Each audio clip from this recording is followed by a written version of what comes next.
Welcome to the NAPE Primary YouTube site. Today I want to share with you the thoughts of a visionary, a man who propelled the importance of primary education into the public arena. NAPE is grateful to a cassette tape sent to us recently. It was recorded at a NAPE workshop held in 1982. I have attempted to distill the main themes of that talk, which are as relevant today in schools as they were to the audience that night. The themes he covered was the purpose of NAPE, the black hole in education, equal partnership with parents, sports jackets and measurement, moving children on, and reading scores. I hope you find it interesting and illuminating.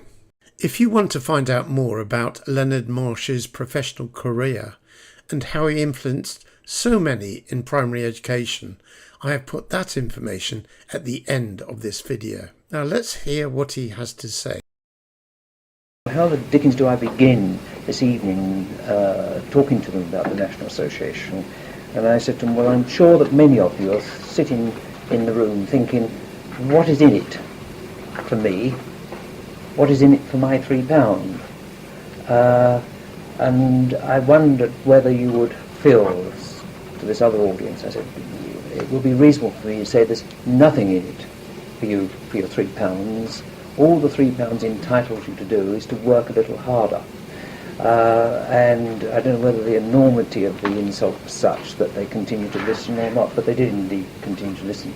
But curiously enough, partly as we went on in the conversation, I referred to Kentish apples. And of course I was getting back to my home ground in those circumstances. And I said, no, for example, in Kent, it's possible to find in shops in southeast London and certainly on farms notices saying Cox Kentish apples are best. And the reason is that people are trying to put into the minds of shoppers who have no direct experience of apples, no history of using apples, trying to put something into their mind other than the term golden delicious. And so what a farmer is basically doing is spending so much of his money each year to establish, if you like, an image. But of course there's no point in establishing an image about Coxes unless you happen to know that when the person eats them they're going to want more because they are of quality. And a Cox is of quality and therefore it's something worth doing something about. And I think in a way that's partly the intention of the National Association for Primary Education. It is not to put a gloss on something that lacks merit, lacks quality, but it's to put an image, that's hardly the term, to provide a vocabulary for a very important stage of children's education, from about 3 through to 11 or 12, something of that period, so that more people can know about it. Now, Leonard started the talk talking about the aims of NAPE. Now, NAPE at that time was a fledgling organisation which had only been going for a few years, and he talked about the need to make society more aware of primary education and its importance. He felt that NAPE could do that job. Leonard felt it was vital that it was not just the politicians who needed to be better informed about primary education, but crucially the family of each child coming to a primary school. Now why is it that we need to have more people knowing about it?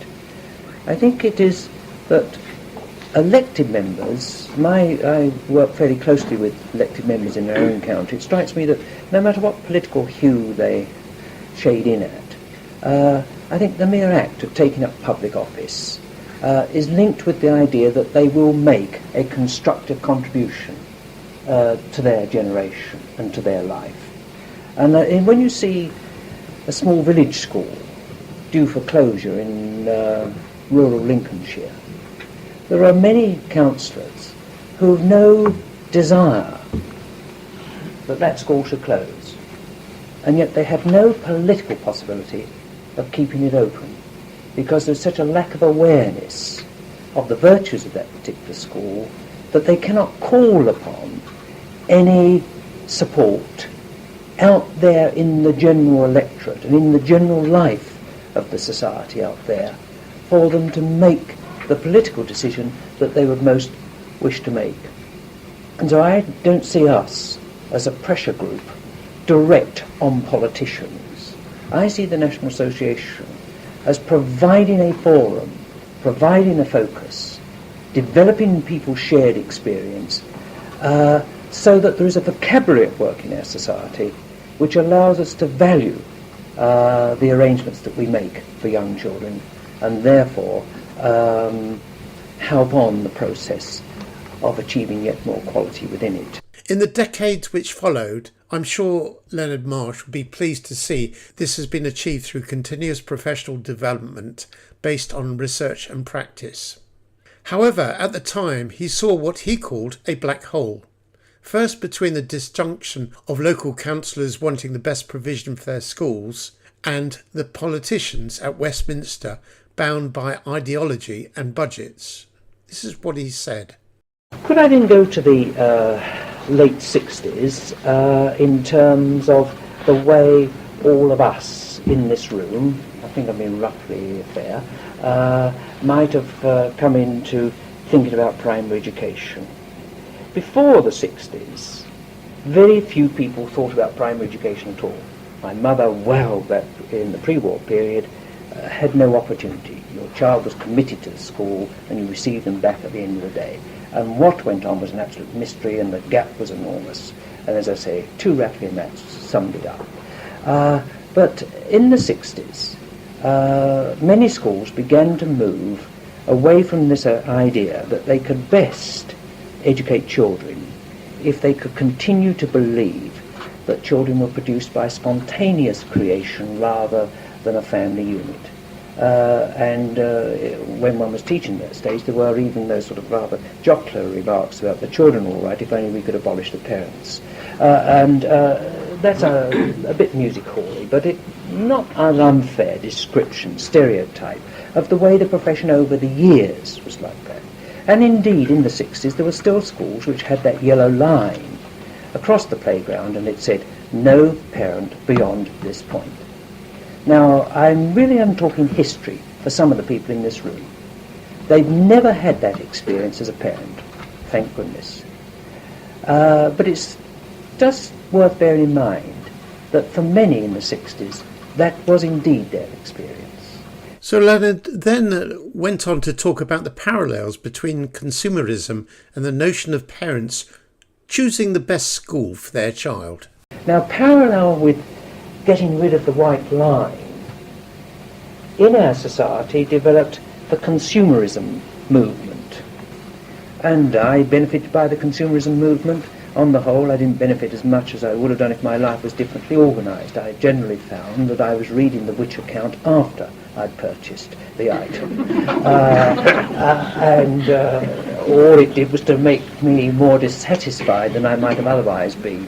But I mean, there was this notion that somehow or other the consumer had the capacity to find the best colour TV.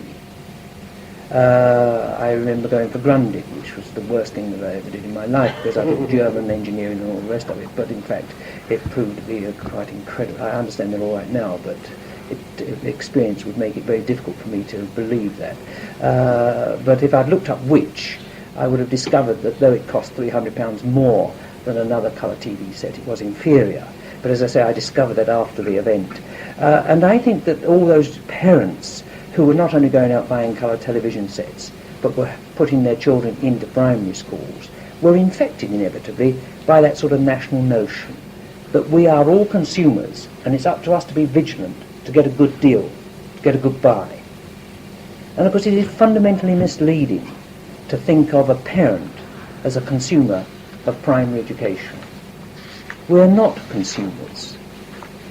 We are partners. You can't have an educational experience for your 8-year-old and a 9-year-old and stand apart from it and say it's a good buy or it's a poor buy. You're a part of that educational experience. And certainly from a teacher's point of view, we now all work not on the idea of the line and no parent beyond this point, but we work on the notion that we can do so much, but we could do so much more if we were doing it in partnership. And it isn't a spoofy kind of arrangement whereby the teacher looks at the parent as a sort of an assistant to the process. It is a totally equal partnership, and on occasions the school more than happy to concede that the home will always remain the major influence in the upbringing of the individual child. Leonard Marsh's next topic was talking about measuring quality and making judgments. He first makes a comparison with education and buying sports jackets. He once had the task of buying a sports jacket for his 10-year-old son. He surmised that his observations was that a tailor had not only the ability to measure, but also make judgments about what he measured in ensuring a perfect fit for his young client. This is what he said. And so I always wear suits. And as far as I can recall, he's never seen me in a sports jacket. And there it was, and I thought, does it come with the jeans, or what is it? Because there is just over 10 saying, I would like a sports jacket. And I thought, well, just as well we're not in London, because I'm sure sports jackets have long since disappeared. I mean, you don't find them in Carnaby Street and all the rest of it. They just aren't there. But I thought, well, Lincoln, fair enough. So we went down, and I found the shop with the most attractive display of cobwebs. And oldie worldy, and we went in, and there's an old chap in there. And I feel that I can say it. So I said, my son would like a sports jacket. And he didn't blink. Just went over, and there was a whole rail of them. I mean, obviously people were going in and asking every other year for a sports jacket. They were all there. And he gets out a tape measure. Now that's what we could all settle with if you want a quick rush job. Gets a tape measure and puts it there and puts it there. And that's what we will end up with in terms of measuring quality if we're not careful. But you see, because he was an old chap with experience and knew what he was about, we got something better than that. It's very useful to take that measurement, most important. And it took him to a particular rail. And he then lifts out one and looks at it and puts it back. Lifts out another one, looks at it, and brings it over and says, Sir, to this little 10-year-old, I think this will exactly fit you. And Sir puts it on, and it exactly fits across the shoulders. It's absolute perfection. Now, you don't get that just by a tape measure and one measurement. You get that by exercising judgment. And judgment is based on experience. And judgment is based on keeping your eyes open and looking at things. And of course, these judgments, though they grow with experience, and the teacher will always, if they are sensitive and wise, be able to lead me as a parent with my child, even if I have to be a teacher. The teacher who's actually working with my child can still lead me as a parent in the area of judgment. Nevertheless, it would be quite wrong if parent and grandparent and elected member weren't in for something more than just that measurement. It would be quite wrong if they weren't in for judgment. And judgment is linked to what you value. And I think we want to be nice and simple about that. What do we value? We value a child being able to sit by us and talk to us and in an excited way about their work. Finally, he postulated what the future could hold if the importance of reading scores was elevated, which, unfortunately, it was in the end, and the real danger of making judgments about reading scores in isolation, in one dimension, away from the child. Because we're not going to settle for ignorance, and we're not going to settle for isolation. We're going to want to know. The question is, from what base do we want to know? Is it from a generous, hoping for the best for our children, or is it a sort of guarded, suspicious, what the heck is the system doing to the children viewpoint? There's no option. We're going to know. It's how we're going to know. And it would be very easy to imagine in a year's time, 2 years' time, every local radio in the country on Friday afternoon broadcasting the reading scores for the week. You could see it happening. And indeed, you could see newsboys in the Tesco's and Sainsbury's entry with their billboard saying, late extra, all the reading scores. And everyone going up to buy it, rather like we used to go up and buy the sports on Saturday. And there'd be a special green issue of the local paper with the reading scores. We're going to know And we could end up by knowing that. But, to know the reading score of a child is like someone from Mars coming to this planet of ours, never having been here before, and going into a museum and seeing a butterfly in a case. And they've had no experience of a butterfly other than seeing that butterfly in the case. Of course, you know something when you look at it. You know about its colour.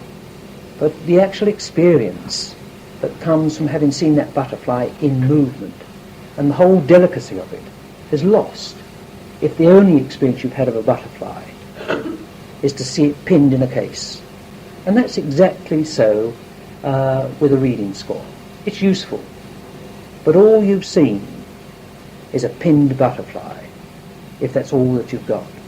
And this is the problem in discussing quality, both in its particular and then in quality in terms of the school. But the one thing we want to do is to know, and we want to know quickly, and we want to know in a hurry.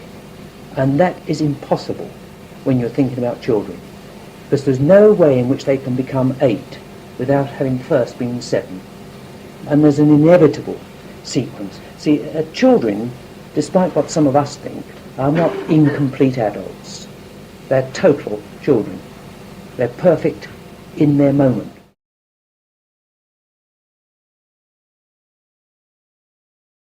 Was Leonard Marsh. Leonard Marsh was born in Ashford, Kent in 1930, educated at Ashford Grammar School and at Borough Road College in London. He decided to pursue a teaching career, securing an academic diploma in education and an advanced certificate at the University of London's Institute of Education.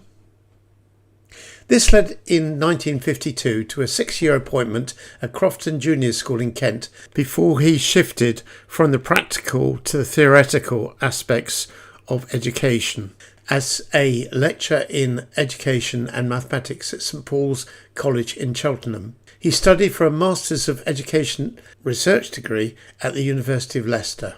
He left St Paul's to be a principal lecturer and head of department at Goldsmiths College, University of London in 1961. While he was there, he wrote a book in 1970 called Alongside the Child in the Primary School. In the TES obituary, it stated the book was a seminal educational text reflecting a shift towards progressive, child-centred education in the 1970s Britain. It emphasises learning through curiosity, exploration and creativity, departing from traditional strict classroom methods while encouraging the era's structured school routines. Link below. In the author's note, he mentioned Christian Schiller, and he says, "I owe much to Mr. Christian Schiller. My debt to him extends over many years, during which he had been a constant source of stimulus and guidance." Professor Marsh then moved in 1974 to be the principal of Bishop Grotesque College in Lincoln.